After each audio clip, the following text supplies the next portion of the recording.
Salut à tous, salut à toutes, salut YouTube. Cette vidéo s'adresse tout simplement à tous les pauvres d'Hearthstone, que j'ai été évidemment, parce que j'ai commencé le jeu il y a 2 ans, donc forcément au départ, j'ai pris le jeu comme un free-to-play, j'ai décidé de pas mettre d'argent dans le jeu, et petit à petit en faisant des arènes, j'ai eu les cartes. Mais pour ceux qui ont commencé le jeu il y a peu, ou justement ceux qui ont commencé il y a un peu plus longtemps et qui jouent tout simplement assez peu, bah, ils n'ont pas forcément la chance ou la possibilité d'avoir un petit peu toutes les cartes du jeu, d'avoir les légendaires du jeu, la carte la plus chère à avoir, les cartes les plus chères à avoir, et donc forcément ne peuvent pas créer des decks. Les decks des streamers, enfin tout simplement, les streamers sont en mode j'ai toutes les cartes, machin, je crée tous les decks que je veux, mais la plupart des joueurs ne peuvent pas faire ça. Donc voilà, cette vidéo, vraiment, je vous dis ça parce que il y a eu pas mal de, j'ai eu pas mal de messages sur les streams justement, et puis voilà, les gens m'ont évidemment balancé des pigeons voyageurs comme ça avec des petits messages. Et les decks low cost, gros bâtard. Donc forcément, j'y viens. Je vais faire une série de decks low cost, un petit peu tous les decks de la méta version low cost. Parce que je pense que c'est intéressant et que tout simplement, on peut monter en ladder avec des decks low cost. Donc voilà. Évidemment, cette vidéo s'adresse plus à aux gens qui n'ont pas spécialement les cartes. Mais évidemment, si vous avez les cartes, vous pouvez aussi monter ces decks. Et vous pouvez voir tout simplement que ça marche. Donc, on va partir aujourd'hui. Donc, première vidéo de la série Deck Low Cost, c'est le guerrier tempo. Le guerrier tempo qui est, selon les pros, à l'heure actuelle, le meilleur deck de la méta. Mais le souci, c'est que vous allez me dire, ouais, non, mais guerrier tempo, ça coûte une blinde. Donc, ça, c'est la version ultra classique que jouait Tyzenel. Il s'est qualifié à la BlizzCon avec ce deck-là. Donc, évidemment, les premières cartes, c'est des cartes soit de classe, soit des communes ou des rares. Donc, low cost, ça veut dire quoi? C'est-à-dire que c'est un deck qui coûte pas cher à monter, donc forcément on vire les légendaires. Et évidemment, je veux faire vraiment de l'ultra low cost, donc on va virer les épiques. On a de la chance dans ce deck, il n'y a aucune épique, il n'y a que des légendaires et des rares et des communes. Donc voilà, on voit bien, c'est pour présenter un petit peu le deck, c'est une base un petit peu guerrier contrôle, c'est-à-dire qu'il y a beaucoup de cartes pour gérer les créatures en face, un énorme early game. Il y a beaucoup de pioches avec acolyte, rage du combat, avec des heurtoirs. Donc voilà, des armes, brave, soldat, fabricante. Donc vraiment, l'early est très très puissant. Et évidemment, donc on gère forcément l'early. Et après, évidemment, il y a un enchaînement de légendaires qui font que le late game sera pour nous. Parce que on va enchaîner les monstres comme ça qui vont faire du card advantage et qui vont nous faire gagner. Voilà, je commence cette série avec évidemment le deck qui, sur le papier, est le plus difficile à passer en low cost. Parce que, en fin de compte, cette ossature là, elle est forte, certes, mais sans les légendaires, c'est quand même difficile d'imaginer que le deck soit viable. Mais pourtant, il l'est, évidemment, je l'ai testé et il l'est. Donc voilà, il y a Kern en légendaire, il y a Sylvanas, Malkorok, ça va crescendo, hein. Grommash, Ragnaros, pour finir par Varian Vryn, je sais pas comment on dit, qui est le spoiler du deck, évidemment. Enfin, c'est que des spoilers du deck, donc j'ai analysé un petit peu, je fais pas ça en mode One Again Beast to Fly. Voilà, je parle un peu anglais pour rappeler le best of 3. Je vire Kern Sylvanas pour rentrer tout simplement des avortons tremblants. Alors pour 6, c'est une 2-6 qui invoque 3-2-2. Donc c'est-à-dire qu'en termes de, avec l'oral d'agonie, en termes de stats, c'est pour 6, c'est une 8-12 en fait. Le Kern pour 6, c'est une 4-5 plus 4-5, ça fait 8-10. Donc là on a une 8-12 au lieu d'une 8-10. Bon évidemment, le Kern a une seule carte, donc forcément les 2-2 ça prend des AO, ce genre de carte, mais en soi, c'est plus ou moins le même ratio. Évidemment, le Cairn est beaucoup plus badass. Et le truc, c'est que Sylvanas, ça vole une créature. Mais je pense que l'avorton est vraiment viable. Enfin, est viable tout simplement dans un deck comme ça. Donc on va mettre double avorton à la place de la Sylvanas et à la place euh, du Cairn. Le Malkorok et le Grommash peuvent tout simplement être remplacés par cette carte qui, à mon goût, aurait pu clairement être une légendaire. Au moins une épique. Pour moi, ça c'est une épique, hein. Ça a la capacité d'une épique. Pour 7-7-7, tu mets des 1 chaque tour. Provocation en plus, donc c'est monumental. Donc ça, évidemment, 2. Enfin, ça, même dans un deck. En fait, même dans un deck non low cost, cette carte est jouable, clairement. Et ensuite, Ragnaros et Vryn. Évidemment, on va mettre quoi? Tout simplement, il est où? Faut que je retrouve. J'avais une idée. Ah non, c'est ça. Enfin, c'est pas ça, c'est ça. Truc K5. Il est où? Je le cherche. Voilà, un Kodo, évidemment, voilà, pour un truc, pour voir un lien, je dirais, entre les tours 4 et les tours 6. Kodo, dans la méta à l'heure actuelle, c'est certainement Pour moi, c'est dans le top 10 des meilleures cartes actuelles dans la méta. C'est franchement monumental. Et la dernière carte que vous pouvez rajouter, il y en a plein évidemment, après vous vous faites un petit peu plaisir sur la dernière, mais en tour 7 j'avais trouvé un truc qui était particulièrement sexy. Il y a le rampant démarré qui est monumental, et je crois que c'était ça d'ailleurs la carte que j'avais testé, ouais c'est ça. Pourquoi? C'est un taunt, c'est gros, ça prend pas BGH, c'est 6-8, ça bourre, ça va tout droit, c'est franchement excellent. Donc, bah évidemment, on va pas remplacer un tour 10 par un tour 10, ça n'a pas du tout le même effet. On veut juste des créatures qui ont un body conséquent et voilà, qu'on gère de toute manière l'early game. Globalement, au tour 6-7, il n'y a pas beaucoup de créatures en face, donc à partir de là, ça nous permet de gagner la partie. Donc voilà. Comment passer d'un deck guerrier tempo à un deck low cost? Donc, deux destructions, deux destructeurs, deux avortons, un codo et une rampante démarrée à la place des 6 légendaires. Évidemment, je ne vais pas uniquement faire le deck parce que ce serait un peu une escroquerie tout simplement. On va faire quand même une game ladder avec pour vous montrer que c'est viable, hein, tout simplement. Voilà, j'espère que ce sera viable. Sinon, je referai la vidéo. Non, c'est pas vrai. Non, franchement, le deck, je l'ai testé un petit peu. J'ai fait 2-3 games avant et franchement, il marchait bien. Euh, il marchait presque. Bah, en fait, ce qui est très important dans ce deck, c'est surtout de contrôler l'early. Et contre les decks aggro, les cartes légendaires ne servent à rien. Et contre les decks très contrôle, bah, en fin de compte, on veut juste des cartes qui font du card advantage. Donc, les cartes que j'ai remplacées en font aussi parce qu'elles ont des râles d'agonie. Donc, ça change pas grand chose. Dans ce match-up, l'early game est très très important. Donc, par exemple. Donc, évidemment, les légendaires vont avoir un petit peu moins d'impact, même si Ragnaros est un game breaker contre le voleur. On va garder la hache, on va garder le berserker. Est-ce que le brave sabot de sang est intéressant? C'est une de 6, c'est difficile à tuer. On va la garder, c'est un taunt surtout. Ok, double hache, c'est pas fou. On cherche peut-être des heurtoirs, on cherche des ghouls qui mettent des effets tourbillons. Voilà, on cherche des sangs de licor. Voilà, pour... Oh, ça peut être sympa. Pour juste simplement, avec l'arme, pouvoir faire 4 dégâts, c'est très important. Pour tuer les Drakazur, par exemple. Pour tuer les... Je vais retrouver le nom, évidemment. On va là. On va la hache ici, on va hache et tour d'après, on va certainement juste berserker, voilà, créer un tempo. En fait, ce match-up s'appelle le guerrier tempo parce que le tempo permet de prendre, de récupérer, de gagner tout simplement du card advantage. C'est le tempo qui permet de gagner du card advantage parce que l'adversaire va jouer défensivement. Contrairement au guerrier contrôle qui gagne du card advantage sur la baston, sur les effets tourbillons. Donc là, évidemment, on fait ce qu'on avait prévu, c'est-à-dire Berserker, on tape dedans. Là, on a affaire à un guerrier Enzo, pas un guerrier, un voleur Enzot. Donc voleur Enzot est beaucoup plus lent. Il me laisse évidemment la place. Il n'y a pas de heal évidemment dans son deck, donc il me laisse la possibilité de lui mettre un petit peu de pression, contrairement au voleur qui a énormément de réponses, enfin le voleur miracle qui a énormément de réponses, qui gère un peu tout. Donc là, il prend 3, surtout qu'il trade sa créature. Le souci, c'est que... Oh, que va-t-il faire? S6-7 peut-être. C'est pas extrêmement grave. C'est clairement pas grave. Donc là, on a plein de plays. On a le play, je dirais, qui est... Bon, ça, c'est le play classique. Là-dessus, on est d'accord. Derrière, il y a une solution. Soit on fait brave sabot de sang. Et dans un autre cas, on trade la 2-1 et on trade aussi l'arme. Soit, ça, c'est un petit peu plus tricky, je dirais. C'est-à-dire qu'on fait soldat dans la 2-1, ça fait qu'il est obligé de taper avec son arme ensuite dans le soldat, et le soldat a fait un double card advantage. C'est-à-dire qu'il a tué une 2-1 plus a cassé son arme et il a pris 4. Évidemment, ici, c'est quand même un bon play, le soldat, mais je pense, faut pas déconner, le brave ici est beaucoup mieux parce que tout simplement, il ne peut pas tuer la 2-6, alors que là, il peut tuer ma carte. Il aurait été à 15, le soldat aurait été intéressant parce que 15, il passe à 11, c'est difficile après. Mais voilà, là, il est assez haut en life encore. Ok, le backstab est très embêtant ici. Il n'y a que backstab hein, qui m'ennuie. Il n'a pas backstab. Gremblin lui face. Je pourrais faire ça. Et ensuite piocher 2 cartes. Et ensuite on avise évidemment. C'est tout avisé. On va pièce, on va soldat. On va juste trade ici. Et on en revient plus ou moins à la situation précédente. C'est-à-dire qu'avec son arme il ne peut pas gérer ma 5-4. Et forcément il va devoir la tuer parce que sinon ça va lui rentrer des dégâts. Et prochain tour je pense qu'on va partir sur un avorton. Évidemment ça se fait silence mais c'est comme Kern. Hein. Kern se fait silence aussi donc... Surtout que maintenant que les voleurs n'ont plus déluge. Ça c'est cool. Bah c'est que voilà, les 2-2 c'est aussi chiant qu'une 4-5 à gérer. Une limite une 4-5 qui peut faire la carte pour 3 qui met 5, alors que 3-2-2 c'est assez galère. Bah, ici c'est plutôt un top deck, notre sang de licorne, donc on peut trade tout simplement. Derrière on va enchaîner sur un acolyte, On sait jamais. S'il décide de, par exemple, faire un...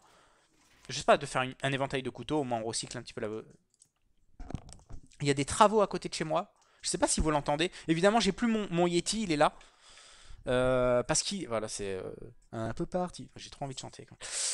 En plus, j'ai des vieilles chansons dégueulasses. Évidemment, mon Yeti s'est cassé. C'est dommage parce que c'est un bel engin. Évidemment, je le vends 120 euros. Le mec, il est cassé, il le vend. Non, mais voilà, il est cassé. Donc, évidemment, un ami m'a prêté son micro-casque. Et je suis, je dirais, dans une attitude, dans une situation où je vais bientôt être amené à acheter un nouveau casque. Enfin, voilà. Je parle pas mal, cap. Ok, donc là, ça va lui donner une pièce. Franchement, c'est pas fou. Clairement. Monsieur Penn. Ok, on va acolyte. On va essayer de recycler à mort notre deck ici. Nickel. Le... Ok, la petite exec qui va bien. On a un joli trade derrière. Voilà, on est à 16. On sait qu'en plus, il joue... Après, ouais, évidemment, il joue la version Ral d'Agonie, donc la version assez lente. Donc forcément, à 16, on craint rien. On aurait été contre un voleur miracle. 16, c'est difficile parce qu'il peut faire prep, assommer. Et derrière, genre Leroy, Evis, Cold Blood. Ça met 14, plus 3, ça met 17. Donc, il y avait une possibilité de perdre. Là, ici, c'est plus délicat. Oh là, qu'est-ce qu'il va nous faire, le jeune homme? Je pense qu'on a gagné, là, tout simplement. Ben, on a 4, 5, 6, 7. Ah non, il a Argus. Intéressant. Ah ouais, on entend bien le voisin, je vais lui tomber dessus.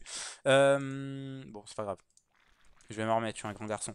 Je vais fabricante, je vais tourbillon pour encore continuer à recycler le deck. Voilà, plus on pioche de cartes, mieux c'est pour nous, de toute manière. En plus, on stack de l'armure, enfin ça va être délicat pour lui à un moment. Enfin, c'est déjà délicat, mais... La petite exec qui va bien. Ça permet de lui rentrer un petit peu encore des dégâts, tout simplement. On a pas mal de tours 4 dans le deck. On a des tours 3. Donc je pense qu'on va pas fabricante. Parce que là, ici, on va vraiment double trade et on a une possibilité de piocher un tour 4 ou un tour 3. Ok, on va continuer à faire ça. En espérant piocher un tour 3 ou un tour 4, évidemment. On a la goule. C'est pas le meilleur tour 3 du monde. C'est pas le meilleur tour 3, mais ça met de la pression. Donc on va le jouer ici. Il joue pas éventail dans son deck, je pense. Dans la version Enzot, il y a beaucoup plus de créatures que de spells. Éventail est pas forcément fou parce qu'il a énormément de tour 3. Ok, Xaril. J'aime pas cette carte, je la trouve beaucoup trop RNG. Mais bon, elle a un râle d'agonie, ça faut pas lui enlever. Et là, ici, au moins, je setup létal en faisant justement ma goule. Contrairement justement à la fabricante qui mettait 5, qui ne setupait pas létal au tour d'après. À un moment, j'ai envie de le tuer avant qu'il y ait Enzot, avant qu'il puisse reprendre le contrôle du board. Donc voilà, super. Là, on a vu que j'ai gagné. Évidemment, les avortons ne servaient à rien, mais si jamais il était un petit peu revenu dans la partie, clairement, c'était... Clairement, justement, les avortons nous aurons... Je sais plus parler. Il y a des mots, des fois, je les ai dans la tête, mais ils ne veulent pas sortir. En fait, il y a un Becherel maléfique dans ma tête qui a ingurgité, je dirais, le Becherel classique et qui l'a un petit peu restructuré. Et à partir de là, donc ça vient pas de moi, ça vient tout simplement du Becherel maléfique qui est dans ma tête. Donc vous allez vous calmer dans les commentaires. Ok, donc un petit chaman. Et là, on a vu tout simplement la game précédente que le guerrier tempo est fort parce que son ossature, son early game est très fort, tout simplement. Et en fin de compte, si l'adversaire peut revenir dans la partie, bah, les cartes qu'on a remplacées par les légendaires sont aussi fortes. On va H de guerre forcément, parce que c'est un chaman aggro tout simplement. L'exécute est pas fou à part sur le Docteur 4. Le singe féroce est super. Sans licor c'est super. Ça me plaît. C'est une main qui me plaît. On a une seule rage du combat. C'est intéressant de l'avoir. Si jamais c'est un midrange et qu'il pioche pas mal de cartes. Le petit Trog qui va bien. S'il refait Trog, je suis pas d'accord. Ok, donc là c'est la sortie pornographique en 4 mots évidemment. C'est pas grave. En vrai c'est pas grave parce que là même s'il fait Golem totémique, ça veut dire qu'il a la meilleure sortie de tous les decks, de tous les jeux de cartes du monde. Il a pas ça quand même. Ok. Et on a quand même la réponse. C'est ça qui est fou. C'est qu'il nous fait la sortie al dente et on a la réponse. Donc là évidemment on va trade ici. Et on va soit jouer le singe féroce, soit je pense qu'on va sans licor et exec, tout simplement. Voilà, on reprend le contrôle du board. Là derrière il a 2 mana. Qu'est-ce qu'il pourrait faire avec 2 mana? Pas grand chose, hein. Clairement pas grand chose. S'il joue une 2-3, le jongleur de flammes, on a un beau trade avec le soldat. Maintenant, les créatures qui sont 4-3 ou 4-1, c'est pareil pour lui. Dans tous les cas, il va les éclairs. Évidemment, là, c'est différent parce qu'il a un poids héroïque. Mais le soldat est super pour trade. C'est souvent une carte pour trade, en fait, le soldat. Vu que c'est pas un Warface, c'est un deck plutôt contrôle. Donc voilà, là, on a un joli trade. Évidemment, on va essayer de s'économiser les PV. À partir du moment où il joue Finlay, on sait tout de suite que c'est pas un mid-range. Parce qu'un mid-range, il a besoin des totems. Je dirais, il gagne un petit peu... Enfin, sa force vient des totems, tout simplement. Donc là, petite goule, petite armor up, tout simplement. Donc voilà, la force du midrange, ça vient des totems. Donc évidemment, il va pas changer son pouvoir héroïque, qui est énorme, qui est complètement synergique avec son deck, pour un pouvoir héroïque du chasseur ou du démoniste, qui sont les deux meilleurs, accessoirement.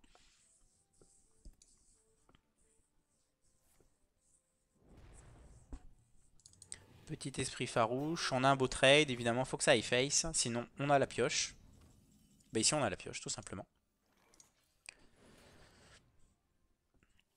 Ok, on va retour, enfin on va retour. On va taper là. L'avantage avec le singe, c'est qu'il est obligé d'envoyer les deux. J'aime assez. Puis s'il a un blast, bon il a déjà fait un éclair, donc la probabilité qu'il éclaire est plus faible. Évidemment Croc-Croc me fait extrêmement chier. Bon après j'enchaîne sur Brave et Acolyte. Et dans tous les cas s'il a Croc-Croc c'est pareil. S'il joue Brave, parce qu'il Croc-Croc une de ses créatures, il peut trade, sa créature ne meurt pas et derrière il peut faire poids héroïque. Ok il prend 5 mais il s'en fout de ses points de vie. Quand tu joues aggro les points de vie sont pas très importants. Ok donc là c'est plutôt cool parce qu'il a un double trade. Donc là vraiment le singe féroce a une value monumentale. Ok donc on va. Heurtoir.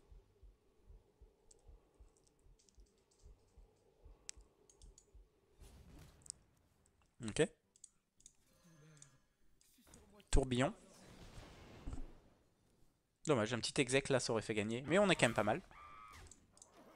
Parce que là il a que 5 mana, il est obligé de prendre 2 mana pour trade dans la 3-1. Il est obligé. Et derrière il lui reste que 3 mana. 3 mana il peut. Par exemple il peut pas. Ici il peut marteau. Vous allez me dire ouais il peut marteau ici mais. Il n'y a que marteau. Derrière on a quoi? Derrière on a encore un taunt. On a évidemment le destructeur qui est énorme dans ce match-up. Bon là il le recte avec son pouvoir héroïque mais bon. Tant pis, tant pis. Après ça c'est clairement tuable, hein. Il nous reste une exec. Petit golem. Deviendra grand. Oh là, il est agressif. Agressif, Michel. Petite hache. Je vais d'abord piocher. Chercher de l'info. Ok. L'info a été prise, comme on dit dans le milieu. Euh...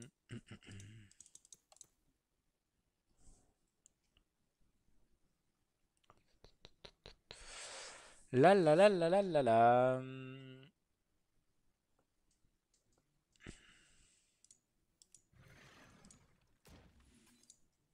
Ok.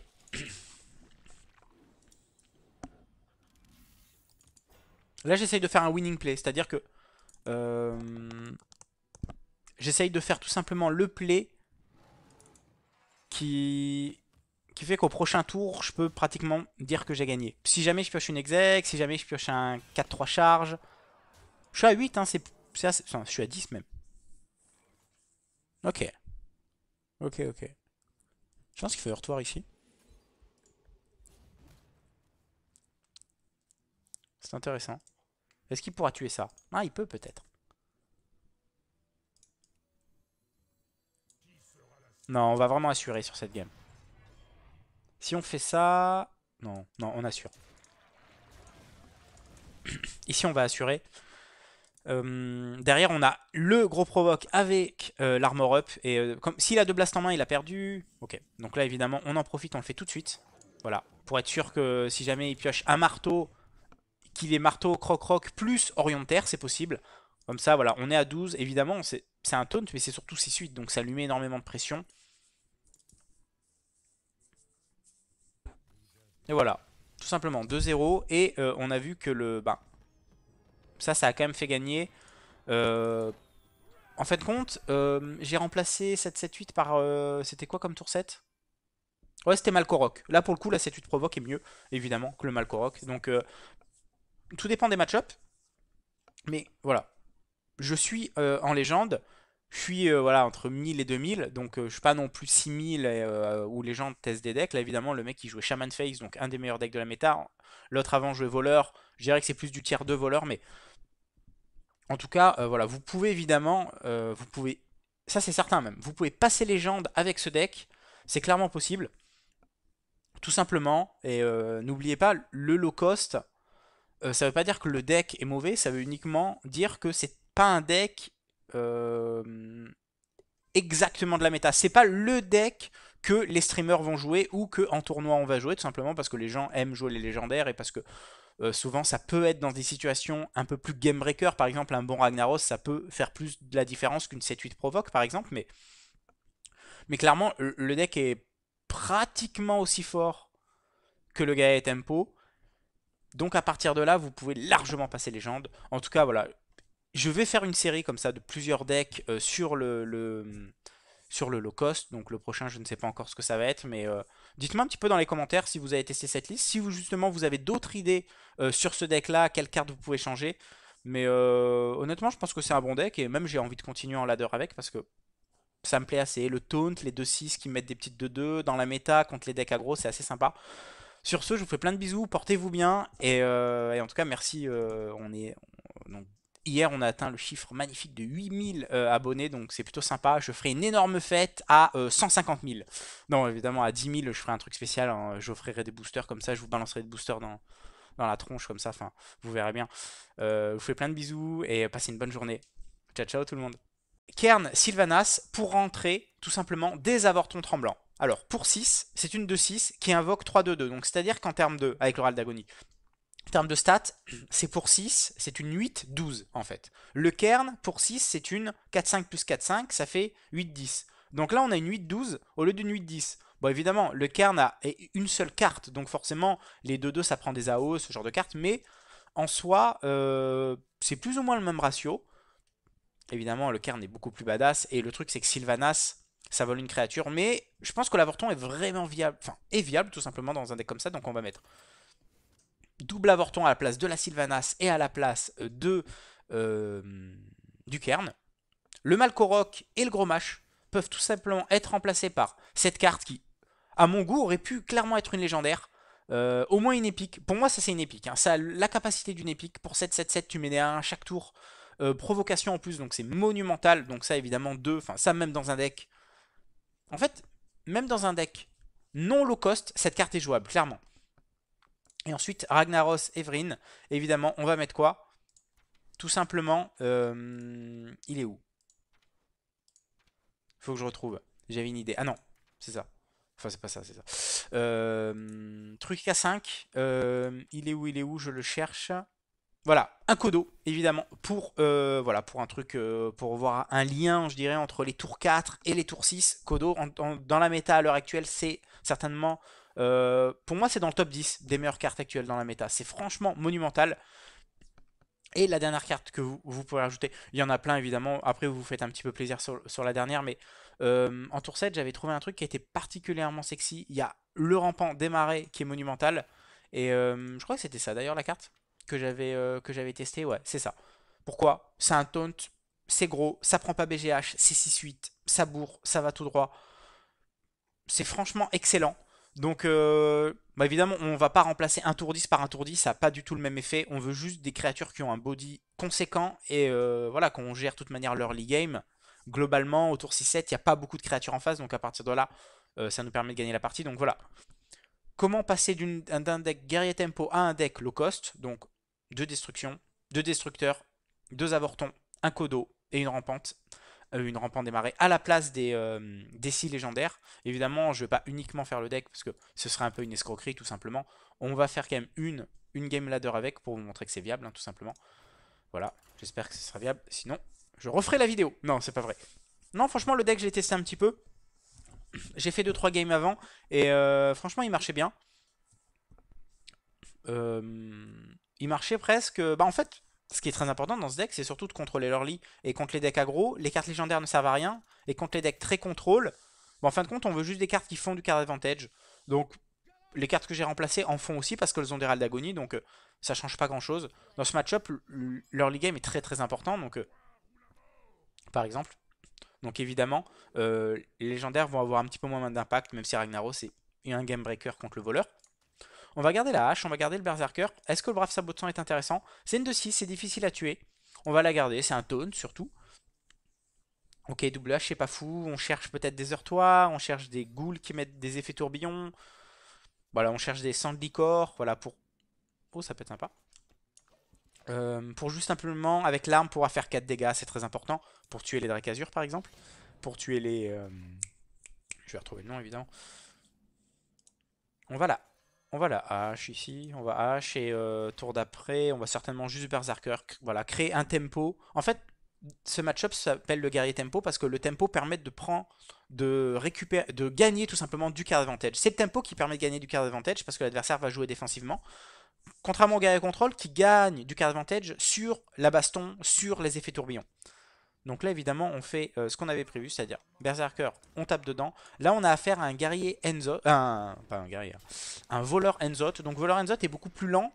Il me laisse évidemment la place. Il n'y a pas de heal, évidemment, dans son deck. Donc il me laisse la possibilité de lui mettre un petit peu de pression. Contrairement au voleur qui a énormément de réponses. Enfin, le voleur miracle qui a énormément de réponses, qui gère un peu tout. Donc là, il prend 3. Surtout qu'il trade sa créature. Le souci, c'est que... Oh, que va-t-il faire? S6-7 peut-être. C'est pas extrêmement grave. C'est clairement pas grave. Donc là, on a plein de plays. On a le play, je dirais, qui est... Bon, ça, c'est le play classique. Là-dessus, on est d'accord. Derrière, il y a une solution. Soit on fait brave sabot de sang. Et dans un autre cas, on trade la 2-1 et on trade aussi l'arme. Soit, ça, c'est un petit peu plus tricky, je dirais. C'est-à-dire qu'on fait soldat dans la 2-1. Ça fait qu'il est obligé de taper avec son arme ensuite dans le soldat. Et le soldat a fait un double card advantage. C'est-à-dire qu'il a tué une 2-1 plus a cassé son arme et il a pris 4. Évidemment, ici, c'est quand même un bon play, le soldat, mais je pense, faut pas déconner, le brave ici est beaucoup mieux parce que, tout simplement, il ne peut pas tuer la 2-6, alors que là, il peut tuer ma carte. Il aurait été à 15, le soldat aurait été intéressant parce que 15, il passe à 11, c'est difficile après. Mais voilà, là, il est assez haut en life encore. Ok, le backstab est très embêtant ici. Il n'y a que backstab hein, qui m'ennuie. Il n'a pas backstab. Grand lui face. Je pourrais faire ça, et ensuite piocher 2 cartes. Et ensuite, on avise, évidemment. C'est tout avisé. On va pièce, on va soldat. On va juste trade ici. Et on en revient plus ou moins à la situation précédente. C'est-à-dire qu'avec son arme, il ne peut pas gérer ma 5-4. Et forcément, il va devoir la tuer parce que sinon, ça va lui rentrer des dégâts. Et prochain tour, je pense qu'on va partir sur un avorton. Évidemment, ça se fait silence, mais c'est comme Kern. Hein. Kern se fait silence aussi. Donc, surtout que maintenant, que les voleurs n'ont plus déluge. Ça, c'est cool. Bah, c'est que... voilà, les 2-2, c'est aussi chiant qu'une 4-5 à gérer. Une limite, une 4-5, il peut faire... la carte pour 3 qui met 5. Alors que 3-2-2, c'est assez galère. Bah, ici, c'est plutôt un top deck. Notre sang de licor. Donc on peut trade tout simplement. Derrière, on va enchaîner sur un acolyte. On sait jamais. S'il décide de, par exemple, faire un... Je sais pas, de faire un éventail de couteaux. Au moins, on recycle un petit peu la... Il y a des travaux à côté de chez moi. Je sais pas si vous l'entendez. Évidemment, j'ai plus mon Yeti, il est là. Parce qu'il... Voilà, c'est un peu parti. J'ai trop envie de chanter. En plus, j'ai des vieilles chansons dégueulasses. Évidemment, mon Yeti s'est cassé. C'est dommage parce que c'est un bel engin.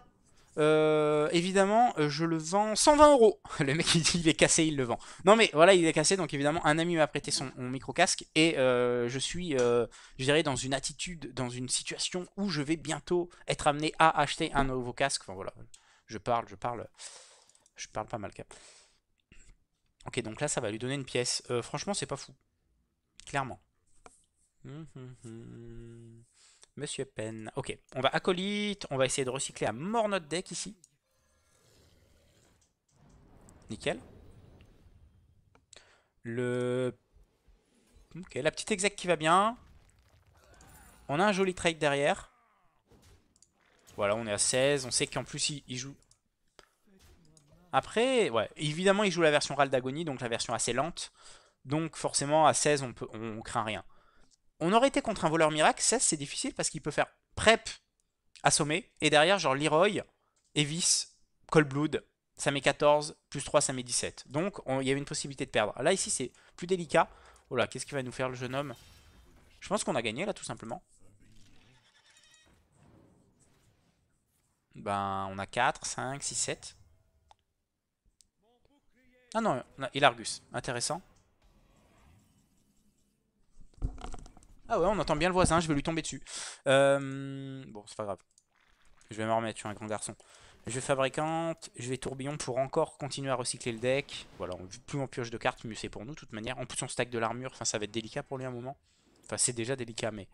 La petite exec qui va bien. Ça permet de lui rentrer un petit peu encore des dégâts, tout simplement. On a pas mal de tours 4 dans le deck. On a des tours 3. Donc je pense qu'on va pas fabricante. Parce que là ici on va vraiment double trade et on a une possibilité de piocher un tour 4 ou un tour 3. Ok, on va continuer à faire ça. En espérant piocher un tour 3 ou un tour 4 évidemment. On a la goule. C'est pas le meilleur tour 3 du monde. C'est pas le meilleur tour 3 mais ça met de la pression. Donc on va le jouer ici. Il joue pas éventail dans son deck je pense. Dans la version Enzot il y a beaucoup plus de créatures que de spells. Éventail est pas forcément fou parce qu'il a énormément de tour 3. Ok, Xaril. J'aime pas cette carte, je la trouve beaucoup trop RNG. Mais bon, elle a un râle d'agonie, ça faut pas lui enlever. Et là, ici au moins je setup létal en faisant justement ma goule. Contrairement justement à la fabricante qui mettait 5, qui ne setupait pas létal au tour d'après. À un moment j'ai envie de le tuer avant qu'il y ait Enzot, avant qu'il puisse reprendre le contrôle du board. Donc voilà, super. Là on a vu que j'ai gagné. Évidemment les avortons servaient à rien, mais si jamais il était un petit peu revenu dans la partie, clairement c'était... Clairement, justement, les avortons nous aurons,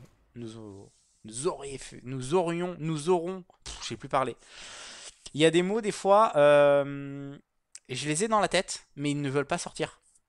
En fait, il y a un Becherel maléfique dans ma tête qui a ingurgité, je dirais, le Becherel classique et qui l'a un petit peu restructuré. Et à partir de là, donc ça vient pas de moi, ça vient tout simplement du Becherel maléfique qui est dans ma tête.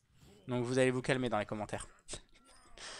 Ok, donc un petit chaman. Et là, on a vu tout simplement la game précédente que le guerrier tempo est fort parce que son ossature, son early game est très fort, tout simplement.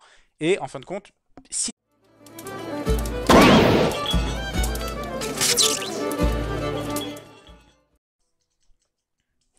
Salut à tous, salut à toutes, salut YouTube.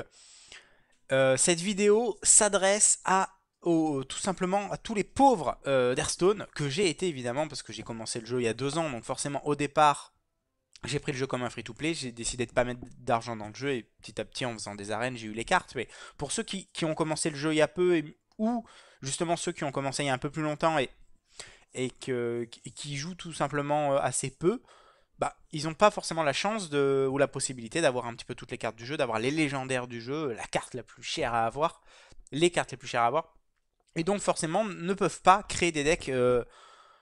Les decks des streamers, enfin tout simplement, les streamers sont en mode j'ai toutes les cartes, machin, je crée tous les decks que je veux, mais la plupart des joueurs ne peuvent pas faire ça. Donc voilà, cette vidéo, vraiment, je vous dis ça parce que il y a eu pas mal de, j'ai eu pas mal de messages sur stream, sur les streams justement, et puis voilà, les gens m'ont évidemment balancé des pigeons voyageurs comme ça avec des petits messages. Et les decks low cost, gros bâtard. Donc forcément, j'y viens. Je vais faire une série de decks low cost, un petit peu tous les decks de la méta version low cost.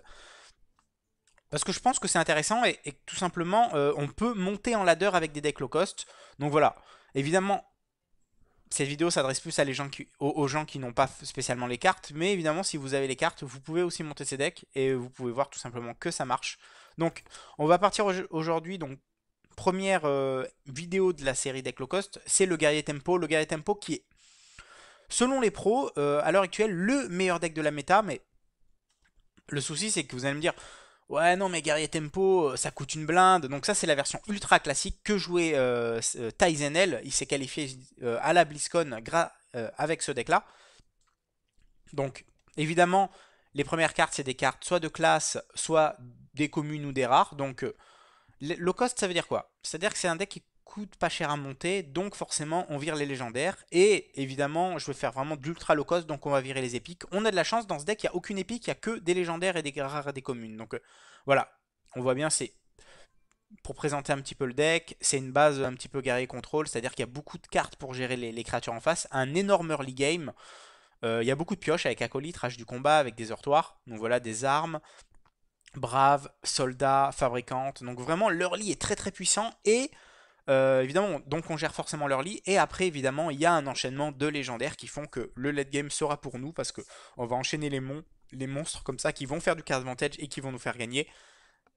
Voilà, je commence cette série avec évidemment le deck qui, sur le papier, est le plus difficile à passer en low cost. Parce que, en fin de compte, cette ossature là, elle est forte certes, mais sans les légendaires, c'est quand même difficile d'imaginer que le deck soit viable. Mais pourtant, il l'est, évidemment, je l'ai testé et il l'est. Donc voilà, il y a Kern en légendaire, il y a Sylvanas, Malkorok, ça va crescendo, hein. Grommash, Ragnaros, pour finir par Varian Vryn, je sais pas comment on dit, euh, qui est le spoiler du deck, évidemment. Enfin, c'est que des spoilers du deck, donc j'ai analysé un petit peu, je fais pas ça en mode One Again Beast to Fly. Voilà, je parle un peu anglais pour rappeler le best of 3. Je vais, si l'adversaire peut revenir dans la partie, bah, les cartes qu'on a remplacées par les légendaires sont aussi fortes. On va H de guerre forcément, parce que c'est un chaman aggro tout simplement. L'exécute est pas fou à part sur le Docteur 4. Le singe féroce est super. Sans licor c'est super. Ça me plaît. C'est une main qui me plaît. On a une seule rage du combat. C'est intéressant de l'avoir. Si jamais c'est un midrange et qu'il pioche pas mal de cartes. Le petit Trog qui va bien. S'il refait Trog, je suis pas d'accord. Ok, donc là c'est la sortie pornographique en 4 mots évidemment. C'est pas grave. En vrai c'est pas grave parce que là même s'il fait Golem totémique, ça veut dire qu'il a la meilleure sortie de tous les decks, de tous les jeux de cartes du monde. Il a pas ça quand même. Ok. Et on a quand même la réponse. C'est ça qui est fou. C'est qu'il nous fait la sortie al dente et on a la réponse. Donc là évidemment on va trade ici. Et on va soit jouer le singe féroce, soit je pense qu'on va sans licor et exec. Tout simplement. Voilà, on reprend le contrôle du board. Là derrière il a 2 mana. Qu'est-ce qu'il pourrait faire avec 2 mana? Pas grand chose, hein. Clairement pas grand chose. S'il joue une 2-3, le jongleur de flammes, on a un beau trade avec le soldat. De toute manière, les créatures qui sont 4-3 ou 4-1, c'est pareil pour lui. Dans tous les cas, il va les éclairs. Bah, évidemment, là, c'est différent parce qu'il a un poids héroïque. Mais le soldat est super pour trade. C'est souvent une carte pour trade, en fait, le soldat. Vu que c'est pas un Warface, c'est un deck plutôt contrôle. Donc voilà, là, on a un joli trade. Évidemment, on va essayer de s'économiser les PV.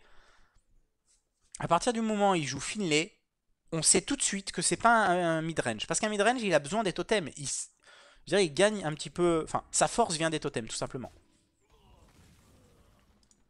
Donc là, petite goule, petite armor up, tout simplement. Donc voilà, la force du midrange, ça vient des totems. Donc évidemment, il va pas changer son pouvoir héroïque qui est énorme, qui est complètement synergique avec son deck pour un pouvoir héroïque du chasseur ou du démoniste, qui sont les deux meilleurs accessoirement.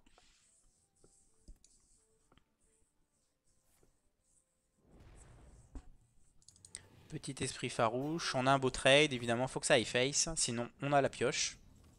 Bah ici on a la pioche, tout simplement. Ok, on va retour, enfin on va retour. On va taper là. L'avantage avec le singe, c'est qu'il est obligé d'envoyer les deux. J'aime assez. Puis s'il a un blast, bon il a déjà fait un éclair, donc la probabilité qu'il éclaire est plus faible. Évidemment Croc-Croc me fait extrêmement chier. Bon après j'enchaîne sur Brave et Acolyte. Et dans tous les cas s'il a Croc-Croc c'est pareil. S'il joue Brave, parce qu'il Croc-Croc une de ses créatures, il peut trade, sa créature ne meurt pas et derrière il peut faire poids héroïque. Ok il prend 5 mais il s'en fout de ses points de vie. Quand tu joues aggro les points de vie sont pas très importants. Ok donc là c'est plutôt cool parce qu'il a un double trade. Donc là vraiment le singe féroce a une value monumentale. Ok donc on va Heurtoir.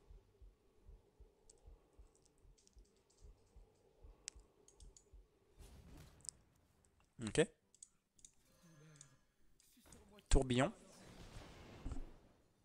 Dommage, un petit exec là ça aurait fait gagner. Mais on est quand même pas mal.